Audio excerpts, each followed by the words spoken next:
Bonjour, ça y est, j'ai reçu le bas moteur de Luc Lim sur le forum. Merci Luc.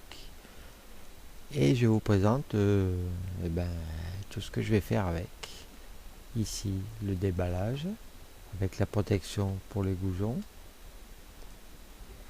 Et bon, le polystyrène, pas top quand même. Mais ça va, il était bien protégé. Et là, je vous fais un tour d'ensemble sur l'état général. Bien crade, mais c'est pas grave. Pour ce que je vais faire, c'est bien. Le carter d'embrayage qui m'a l'air complètement HS. Il n'y a même pas d'arbre de kick. C'est bouché par une vis. Par contre la bielle, j'ai regardé, les jeux sont normaux. Pas de souci. Vous voyez qu'il n'y a pas d'arbre de kick. Il y a une vis un peu comme pour la pompe à huile. Le dessous, d'ailleurs on remarque que c'est tout fait à la pâte bleue, le joint de carter d'embrayage. Quelques vis que je dois desserrer au burin pour enlever le carter.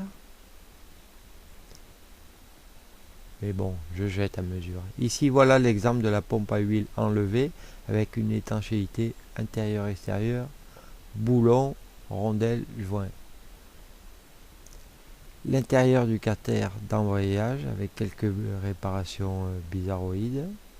Ça y est, je l'ai levé. Je lève le plateau de pression de l'embrayage.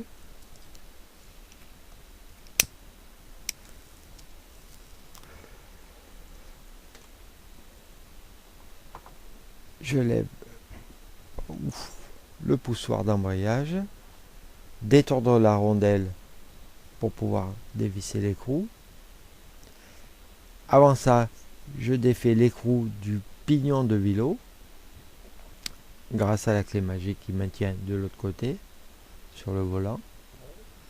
La clé magique pour l'embrayage ou le volant. Ça y est, j'ai enlevé l'embrayage, la douille de graissage central, la rondelle épaisse qui va tout au fond. Et maintenant, je lève mon pignon de vélo. Bon état, tout ça est en bon état.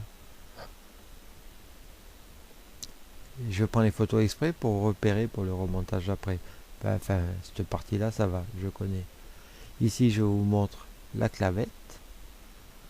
Je lève la plaquette qui maintient le joint SPI. En fait, il maintient rien du tout. Là, il y a une douille, normalement, elle sort bien à la main comme ça. Mais là, elle ne sort pas. Ça veut dire que le SPI est peut-être bon. Je range tout dans les petites boîtes à mesure, par morceaux. Ensuite, je m'attaque au volant, je desserre avec la clé, toujours. Je vous montre qu'il manque pas mal de filets, j'ai bataillé un moment pour l'enlever. Et du coup, j'ai niqué, pardon pour l'expression, mon arrache. Mais enfin, il est sorti. Ici, la clavette du volant, la demi-lune, qui est pas mal attaquée. Pas encore cisaillée vraiment, mais pas mal attaquée. Et ici, mon arrache moisi. Mais bon, c'est pas grave ça. Ici, un exemple de fils qui peuvent faire masse et couper l'allumage. Là, je vous montre qu'il n'y a pas de patte avec le feutre, que le condensateur n'est pas d'origine, il est même un peu plus gros. Le rupteur, les contacts sont inexistants, on dira. Là, une des deux vis qui sert, qu'il faut desserrer pour enlever la platine. Là, la patte qui maintient le faisceau qui sort de la platine. Je suis arrivé à les lever au burin. L'arrière de la platine avec les connexions, c'est tout sec, c'est archi moisi. Mais bon, c'est pas grave non plus. Je m'attaque à la commande d'embrayage, écrou et vis. En fait, c'est vis contre écrou. On l'enlève, on défait le ressort et on sort le tout par le haut. je laisse tout ensemble pour ranger dans un coin. Je sors la tige d'embrayage, mais je n'ai pas trouvé de bille. Il va falloir que je vérifie la longueur des deux là, savoir s'il y avait une bille ou non. Ensuite, le PSB. Bon, et ben la rondelle à détordre. À remarquer qu'il n'était pas serré du tout. Et voilà la gueule qu'il a. Donc c'est direct poubelle aussi. Il y a dessous une douille aussi, d'étanchéité et de centrage que je lève. Ensuite je m'attaque au mini carter. Pif paf. Le burin. Ça va très bien. Et en plus ça rime. Bon, bien sûr les vis sont HS, hein, c'est poubelle aussi. C'est l'enfer ces cruciformes. Je le lève et oh, surprise. Pas de commentaire, je vous laisse regarder. J'avais jamais vu ça.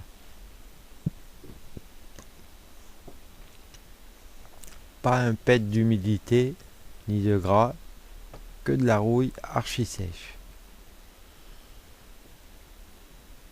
Je lève le clip pour pouvoir virer tout le système là. Là c'est un peu humide parce que j'ai mis du WD-40. Et je vire tout. Mais alors c'est une horreur. Je repère les rondelles. Là je cherche la petite rondelle qui va normalement à cet endroit là, mais elle n'y est pas.